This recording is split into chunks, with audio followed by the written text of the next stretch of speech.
नमस्कार, आप देख रहे हैं अपना बिहार। मैं हूं आपके साथ विभा उपाध्याय। बुलेटिन की शुरुआत इस वक्त बड़ी खबर के साथ छपरा से खबर आ रही है, जहां सिपाही भर्ती परीक्षा के मामले में सॉल्वर गैंग के 3 और सदस्यों को गिरफ्तार कर लिया गया है। पुलिस ने नगरा इलाके से गिरफ्तारी की है। गिरफ्तार आरोपियों से इस वक्त पूछताछ जारी है।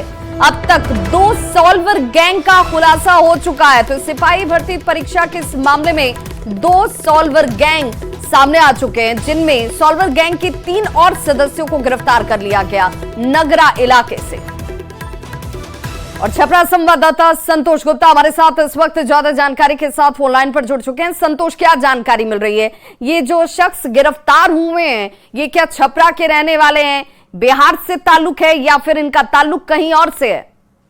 ये देखिए, सभी छपरा के स्थानीय लोग ही है और ये कहीं ना कहीं किसी कोचिंग संस्थान से जुड़े हुए हैं, जहाँ पे बच्चों को ट्रैप किया जाता है, नौकरी का झांसा दे करके उनको फंसाया जाता है। और सबसे बड़ी बात है, सबसे सभी जो गैंग है एक ही मोडस ऑपरेंडी पर काम कर रहे हैं। इस पहले उनका सर्टिफिकेट रख लिया जाता है, फिर 6 लाख रुपए का चेक, एक ब्लैंक चेक लिया जाता है, इसमें 6 से 10 लाख रुपया भरने की बात कही जाती है। और उसके बाद उनको इलेक्ट्रॉनिक गैजेट्स के माध्यम से परीक्षा में शामिल करवाया जाता है और फिर उनको परीक्षा में पास होने पर उनसे पैसा लिया जाता है। तो ये पूरा एक नेटवर्क है जो चल रहा है। पहले पुलिस ने इस एक नेटवर्क को पकड़ा था यहाँ शहरी इलाके से, जो कि छत्रधारी बाजार के पास कोचिंग संचालक यहाँ से पकड़ा गया था। उसमें 3 लोग पकड़े गए थे और उसमें धीरे धीरे जब जांच की गई तो नगरा इलाके में भी एक ऐसा ही गैंग कल पकड़ा गया था। उसकी निशानदेही पर 3 और लोगों को पकड़ा गया है, जिनके मोबाइल से कई आपत्तिजनक चैट मिले हैं। उसकी पड़ताल की जा रही है। जो बताया जा रहा है उसके पास भी कई छात्रों के सर्टिफिकेट्स मिले हैं और कहीं ना कहीं ये पूरा जो गैंग है वो सक्रिय है। हाल के दिनों में जिस तरह से पुलिस भर्ती परीक्षा में बड़े पैमाने पर बहाली बिहार में हो रही है, तो इस तरह के गैंग काफी सक्रिय हो गए हैं। पुलिस को ये सूचना मिली कि इस तरह का गैंग छपरा में सक्रिय है और जैसे ही पुलिस ने इस पर हाथ डाला, देखिए लगातार कल भी एक गैंग के एक सदस्य को पकड़ा गया था, फिर रात में भी छापेमारी हुई थी, 3 लोग पकड़े गए थे। और पुलिस का ये साफ तौर पे कहना है कि नेटवर्क काफी बड़ा है और पुलिस हर चूंकि टेक्निकल सर्विलांस का भी सहारा लिया जा रहा है, साइबर सेल भी इसमें एक्टिव है। तो तमाम तरह की जो बातें हैं पुलिस जांच कर रही है, धीरे धीरे परत दर परत उन आरोपियों तक पहुंच रही है जो इस गैंग में शामिल है। जी बहुत बहुत शुक्रिया संतोष इस जानकारी के लिए। तो देखिए, सख्त कानून की बात सामने आ रही है, कार्रवाई की बात हो रही है, गिरफ्तारी हो रही है, लेकिन इसके बावजूद सॉल्वर गैंग जो है वो अपनी इस नापाक हरकत से बाज नहीं आ रहे। और देखिए, बार बार सदस्यों की गिरफ्तारी भी इस मामले में 2 सॉल्वर गैंग का खुलासा हो चुका है। वहीं बड़ी खबर गोपालगंज से, जहां रेडियो एक्टिव पदार्थ मिलने के मामले में परमाणु ऊर्जा विभाग के 3 सदस्य ने जांच की है। जांच में हालांकि रेडियो सक्रियता जिसकी आशंका जाहिर की जा रही थी वो नहीं पाई गई है और 9 अगस्त को 50 ग्राम पदार्थ को बरामद किया गया था। गोपालगंज में ये बड़ी कामयाबी मिली थी, लेकिन उसके बाद जब इसे जांच के लिए भेजा गया तो रेडियो एक्टिव पदार्थ होने का जो दावा किया जा रहा था वैसी कोई रेडियो सक्रियता जो है इस पदार्थ में नहीं मिली है। गोपालगंज से 3 तस्करों की गिरफ्तारी हुई थी, जिनसे पूछताछ भी नजर आई। गोपालगंज संवाददाता गोविंद हमारे साथ ज्यादा जानकारी के साथ जुड़ गए हैं। गोविंद, क्या इसे एक राहत के तौर पर भी देखा जाए कि जिस रेडियो सक्रियता की बात हो रही थी कि भाई इस पदार्थ में हो सकता है, वो तो नहीं है, लेकिन फिर आखिर ये है क्या? देखिए, अभी तक एफएसएल टीम की जो प्रथम दृष्टया जांच हुई है उसमें ये सामने आया है कि रेडियो एक्टिव जो पदार्थ होने का दावा किया जा रहा था, तो ये पदार्थ है या नहीं, इसके बारे में स्पष्ट पुष्टि नहीं हो पाई। लेकिन रेडियो की जो सक्रियता है वो इसमें नहीं पाया गया है। तो फिलहाल 3 सदस्यीय जो टीम है वो फिलहाल अभी जांच कर रही है। लेकिन जो प्रथम दृष्टया जांच में जो रिपोर्ट सामने आई है उसमें ये कहा गया है कि रेडियो सक्रियता जो है वो इस पदार्थ से नहीं निकल पा रहा है। तो राहत की ये बड़ी बात है कि रेडियो सक्रियता जो है नहीं निकल रहा है। लेकिन जो एसपी है स्वर्ण प्रभात, उन्होंने साफ तौर पर कहा है कि जल्द ही इसमें जांच जो रिपोर्ट है वो पूरी करके सामने रखा जाएगा। क्या गोविंद, इस बारे में जानकारी मिल पाई है कि ठीक है रेडियो सक्रियता तो नहीं है, लेकिन ये किस तरह का पदार्थ हो सकता है? क्योंकि इसकी कीमत करोड़ों में आंकी जा रही थी और इसका इस्तेमाल विस्फोटक के तौर से लेकर फिर ऊर्जा के उत्सर्जन तक तमाम चीजों की बात आ रही थी। तो आखिर क्या ये इसके अंदर गुंजाइश दिखी? देखिए, डिपार्टमेंट ऑफ जो परमाणु ऊर्जा विभाग की जो टीम है, 3 सदस्यीय टीम, वो कल रात से ही इसकी जांच कर रही है। लेकिन जांच के बाद ये स्पष्ट नहीं कर पाई है कि ये जो पदार्थ है किस तरह का पदार्थ है। लेकिन जो शुरू से ही बात आ रही थी कि रेडियो एक्टिव पदार्थ है और इसकी सक्रियता होगी, तो ये टीम ने स्पष्ट कर दिया है कि रेडियो की जो सक्रियता है वो इस पदार्थ में नहीं पाई गई है। ये एक बड़ी राहत की बात है। लेकिन आने वाली जो जांच रिपोर्ट है उससे ये पूरी तरह से स्पष्ट हो पाएगा कि यह किस तरह का पदार्थ था और इसकी कीमत क्यों करोड़ों में आंकी गई थी। बहुत बहुत शुक्रिया गोविंद इस तमाम जानकारी के लिए। और चलिए अब रुख कर लेते हैं सियासी जगत से जुड़े हुए खबरों का। तो नेता प्रतिपक्ष तेजस्वी यादव ने शनिवार को कहा था कि अगर नीतीश कुमार उनके सामने आएंगे तो आरजेडी का प्रदर्शन और भी बेहतर रहेगा। इस पर केंद्रीय पंचायती राज मंत्री ललन सिंह ने प्रतिक्रिया दी। ललन सिंह ने कहा कि तेजस्वी को ख्याली पुलाव पकाने दीजिए, वे ख्याली पुलाव पकाते रहते हैं। केंद्रीय मंत्री ने कहा कि तेजस्वी की जन्म कुंडली में जो उनकी चाहत है वो लिखी ही हुई नहीं है।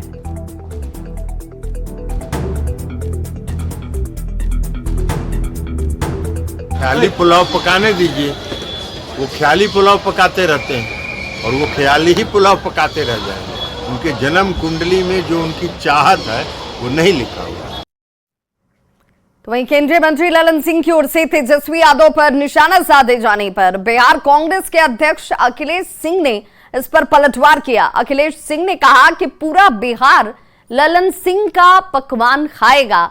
वहीं जब आरक्षण पर उनसे सवाल पूछे गए तो अखिलेश सिंह ने कहा कि पूरी राजधानी पानी में डूब चुकी है, उनके आवास में भी पानी भरा हुआ है, पहले उस पर ध्यान देना चाहिए।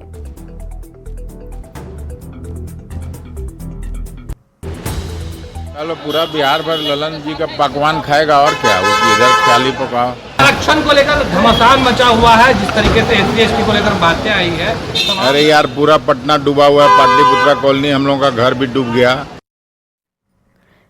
लखीसराय पहुंचे डिप्टी सीएम विजय सिन्हा ने तेजस्वी यादव के बिहार यात्रा पर जमकर निशाना साधा है। उन्होंने कहा कि तेजस्वी यादव की प्रस्तावित यात्रा सिर्फ एक पॉलिटिकल स्टंट है। उन्होंने कहा कि नेता प्रतिपक्ष जनता से जुड़ाव की जगह सोशल मीडिया पर अपनी सक्रियता को ज्यादा वरीयता देते हैं। तेजस्वी ने माता पिता की कमाई से एक लंबी फौज खड़ी कर ली है, जिसकी मदद से सोशल मीडिया पर बस कंटेंट लिखा जाता है, लेकिन उसका मतलब उनको पता नहीं है। हमने 342 दिन जनता के बीच संघर्ष किया, लोगों के आंसू को पोंछा, लेकिन आप बता दो 5 साल पहले भी नेता प्रतिपक्ष थे और अभी भी नेता प्रतिपक्ष हो, 5 जगह बता दो जहां जनता के संघर्ष में आप जाकर के दिन भर का समय दिए।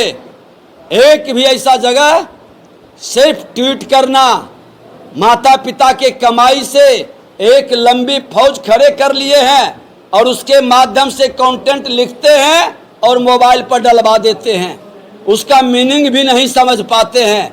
इससे राजनीति नहीं चलेगी। अब सोने के चम्मच लेकर जन्म लेने वाले सत्ता के शिखर तक नहीं पहुंच सकता। और अब बात करते हैं जर्जर पुल की, जहां पर बिहार में पुल गिरने की लगातार घटनाएं सामने आ रही हैं, जिसके बाद भी इससे जुड़ा विभाग कुंभकर्णी नींद में सोया हुआ है। एक्सक्लूसिव तस्वीरें इस वक्त आपके टीवी स्क्रीन पर हैं और ये बात हम इसलिए कह रहे हैं क्योंकि गंडक नदी पर बनी हाजीपुर और सोनपुर को जोड़ने वाली ब्रिज की हालत बेहद जर्जर है, जिसकी तस्वीर आप देख रहे हैं। जगह जगह सरिया न सिर्फ दिखाई दे रहा है, बल्कि कई जगह तो सरिया टूटने भी लगा है। इस ब्रिज से गुजरने वाले गाड़ी के ड्राइवर भगवान भरोसे अपनी गाड़ियों को यहां से पार करते हैं। ग्राउंड जीरो से इस खबर पर ज्यादा जानकारी दे रहे हैं संवाददाता अमित कुमार। बिहार में पुल गिरने की घटना लगातार हो रही है, बावजूद इसके जो संबंधित विभाग है वो कुंभकर्णी नींद से नहीं जाग रहा है। आपको इसलिए ये बात हम कह रहे हैं क्योंकि ये देखिए, ये हाजीपुर और सोनपुर को जोड़ने वाली ब्रिज है और यहाँ देखिए इस ब्रिज की हालत क्या है, बेहद दयनीय स्थिति हो चुकी है।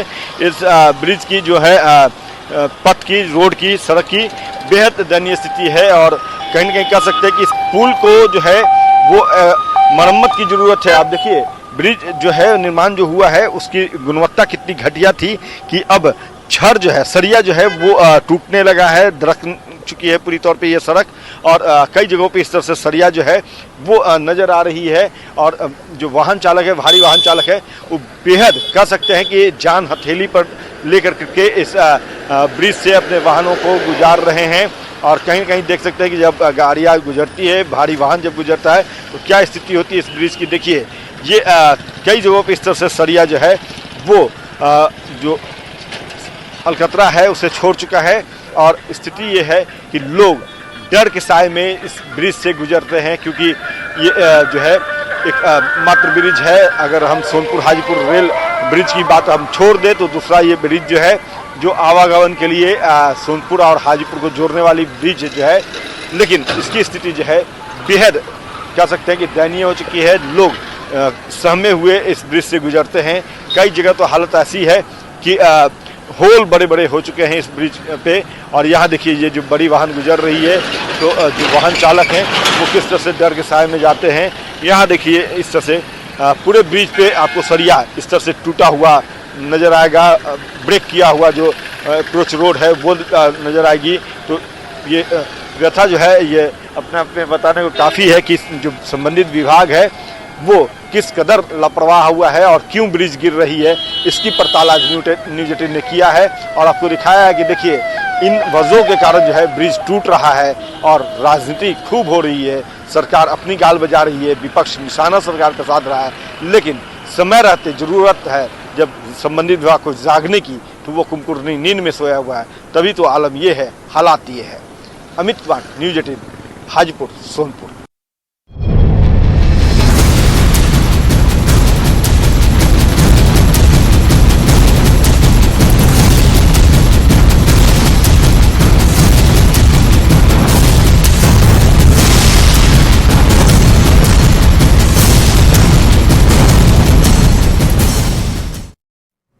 ऊपरी जलग्रहण इलाके में लगातार हो रही बारिश से राजधानी पटना में गंगा नदी के जलस्तर में तेजी से बढ़ोतरी देखी जा रही है।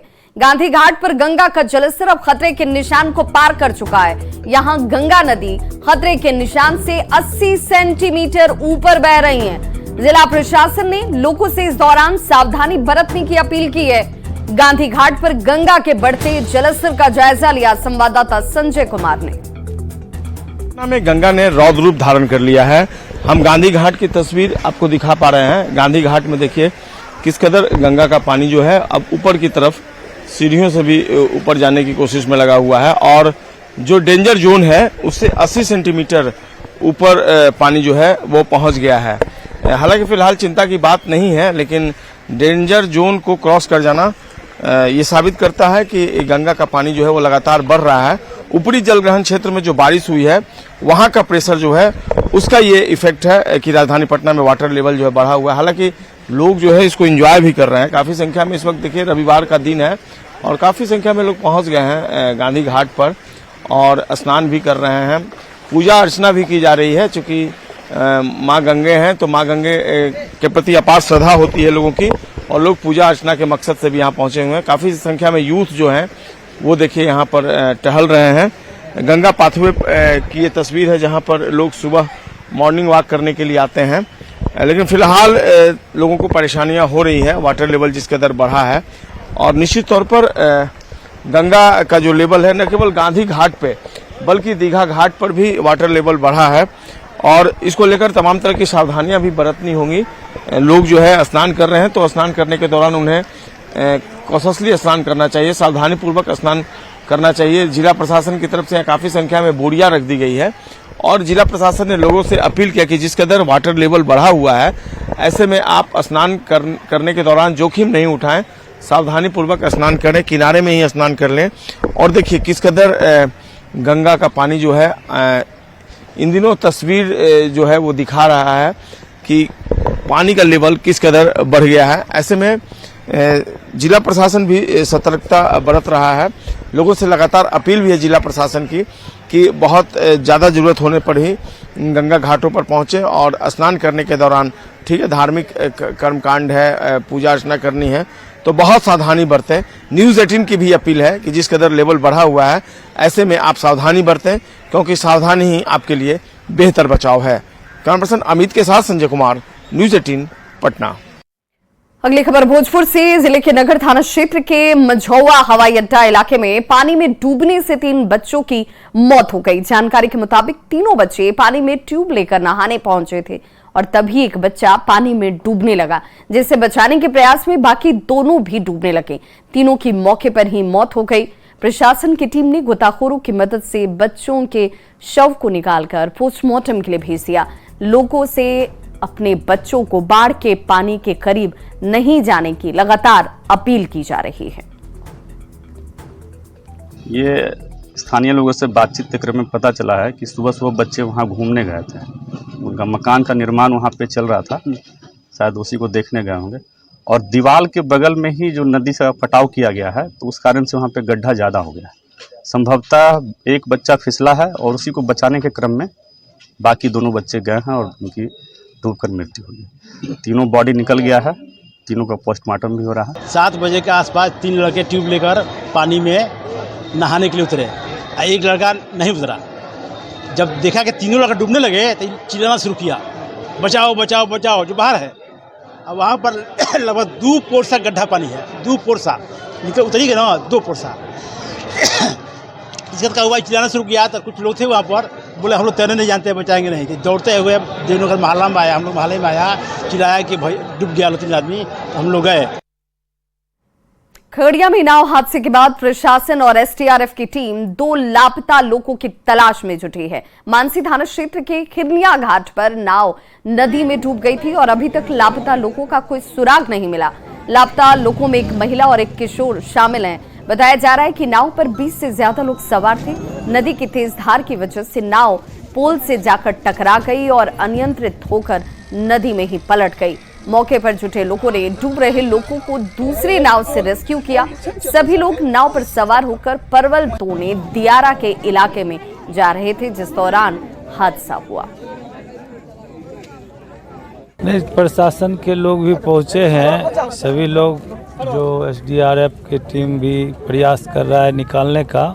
और सुबह सुबह लोग नाव से सवार होके जा रहे थे। तेज करंट होने के कारण नाव धंस गया और पोल में देख लीजिए वो जो बिजली का खंभा है उसमें टकरा गया, जिसके कारण नाव दुर्घटना हो गई। कुछ आदमी तैर करके यहाँ आया और दूसरा नाव जो वहाँ से एक नाव डेंगी खुला, वो भी खींच करके कुछ आदमी को निकाला। 2 आदमी जो है लापता, एक बलकुंडा का है लड़का और खिरनिया ग्राम की एक औरत है, लेडीज है। कहाँ जा रहे थे सब? सब मजदूरी खेत है और उसके बाद रोज का मर्रा है, पलवल है, वो सब तोड़ने के लिए जाती है। क्या पूरा अपडेट? 2 लोग मिसिंग है, एसडीआरएफ की टीम आई हुई है, सर्च ऑपरेशन शुरू है, आप लोग देख ही रहे हैं। जैसे ही मिलता है फिर। जी, कितने लोग नाव पर सवार थे? 15 के आसपास लोग थे, 15 से 20 की संख्या बताई जा रही है। बाकी लोग सारे लोग निकल गए हैं, 2 बॉडी अभी मिसिंग दिख रही है। कहाँ जा रहे थे ये लोग? ये लोग परवल के लिए खेती करते थे, तो डेली वहीं अप डाउन करते थे, तो वही परवल तोड़ने वगैरह जा रहे थे लोग।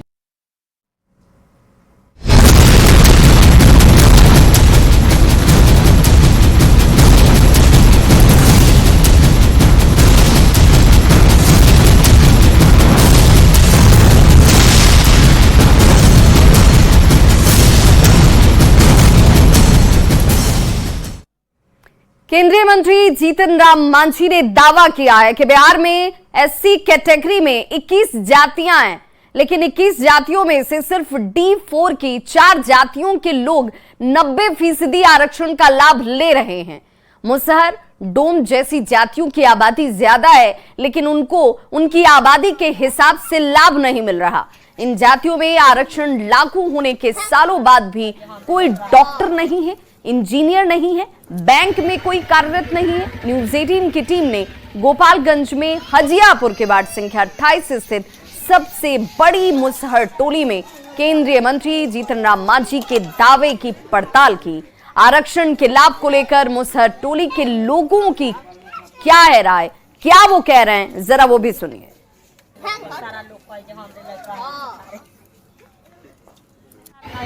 ना हमनी के लड़का नौकरी चाकरी वाला बाड़न सा, ना हमनी के गैस चूल्हा बा, ना हमनी के जगह जमीन बा, कुछ नहीं खे हमनी के।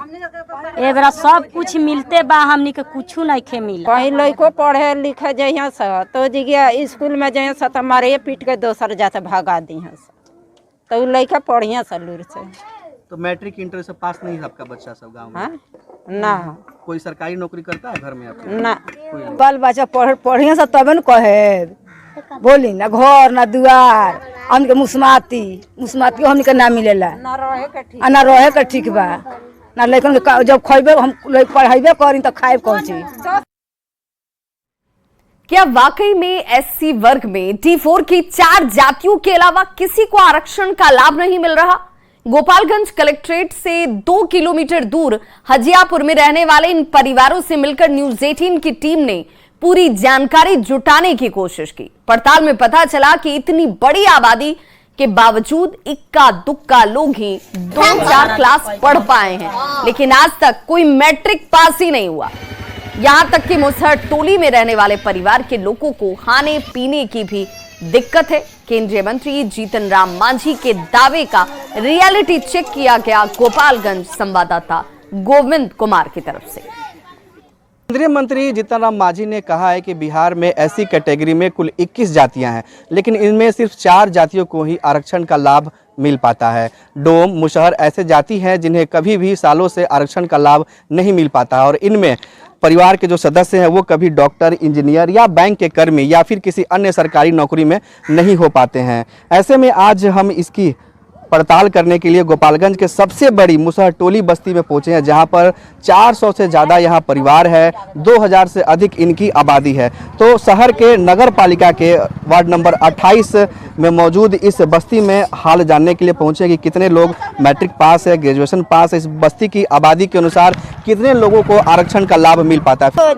2-5 गो लड़का रह सन तो एगो घर में हमनी के रह सकत नहीं, ना जगह बा ना जमीन बा। एक बेर कमाएब से तो खाएब से, ना कमाएब से ना खाएब। हमनी के रहे के ठीक बा, ना कहीं सुते का ठीक बा। लड़का कहाँ पढ़ी हंसा? आप लोग पढ़े हैं? नहीं। तो बच्चा आपका पढ़े इसके लिए कभी सोचते हैं? हाँ। क्या सोचते हैं? रहे के ठीक रही तब न लड़का पढ़ी हंसा। न रहे के ठिकान बा, ना घर ना दुआर बावे, ना खाए पिए के ठिकान बा। लड़का हमनी के कमाल जाई तो खाइल जाई, ना कमाल जाई ना खाइल जाई। कौन पढ़ल लिखल लड़का बा लो? पढ़ल लिखल नहीं खेल। कोई मैट्रिक पास है आपके? ना कोई नहीं। आज तक पढ़े हुए हैं। आगे क्यों नहीं पढ़े? घर का मजबूरी था। क्या यही सर, अभी तो जाए दिन भर खट रहे हैं तो पैसा मिल रहा है, सरकार से कमाई तो खाने पीने में लग जा रहा है। की आबादी वाले इस मुसहर टोली में आज तक कोई मैट्रिक पास नहीं हो सका और न ही कोई यहाँ का कोई परिवार का सदस्य बिहार पुलिस, शिक्षा विभाग, बैंक या फिर किसी अच्छे विभाग में नौकरी कर रहा है। यहाँ के लोग जो है, यहाँ के युवा जो है, यहाँ के जो नागरिक हैं वो दिहाड़ी मजदूर है और प्रतिदिन काम करते हैं और फिर घरों में आकर अपने परिवार का जीवन गुजर करते हैं। यहाँ आरक्षण की बात करें तो आरक्षण के लाभ यहाँ पर नहीं मिल सका है। गोविंद कुमार, न्यूज 18। तो इस बुलेटिन में बस इतना ही, लेकिन न्यूज 18 बिहार झारखंड पर खबरों का सिलसिला लगातार जारी है।